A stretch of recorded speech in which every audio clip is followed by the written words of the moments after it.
এই মুহূর্তে বাংলাদেশের রাজনীতি যেন নিঃশ্বাস আটকে রাখা এক অস্বস্তিকর অপেক্ষার মধ্য দিয়ে যাচ্ছে। এক সপ্তাহের বেশি সময় ধরে হাসপাতালে সংকটাপন্ন অবস্থায় চিকিৎসাধীন রয়েছেন সাবেক প্রধানমন্ত্রী ও বিএনপির চেয়ারপারসন বেগম খালেদা জিয়া। বৃহস্পতিবার বেগম জিয়ার ব্যক্তিগত চিকিৎসক ডাক্তার AZM জাহিদ হোসেন জানান, শুক্রবার মধ্যরাতের পরে যে কোনো সময় খালেদা জিয়াকে উন্নত চিকিৎসার জন্য লন্ডনে নেওয়া হবে। এর জন্য ব্যবহার করা হবে কাতার আমিরের দেয়া বিশেষ এয়ার অ্যাম্বুলেন্স।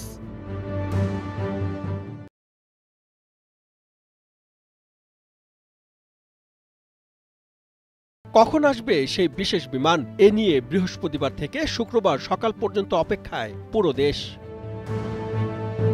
এই যখন পরিস্থিতি, ঠিক তখনই কাতার থেকে জানানো হলো যান্ত্রিক ত্রুটির কবলে পড়েছে এয়ার অ্যাম্বুলেন্সটি। তাই আজ শুক্রবার আসতে পারবে না কাতারের আমিরের বিশেষ এয়ার অ্যাম্বুলেন্সটি।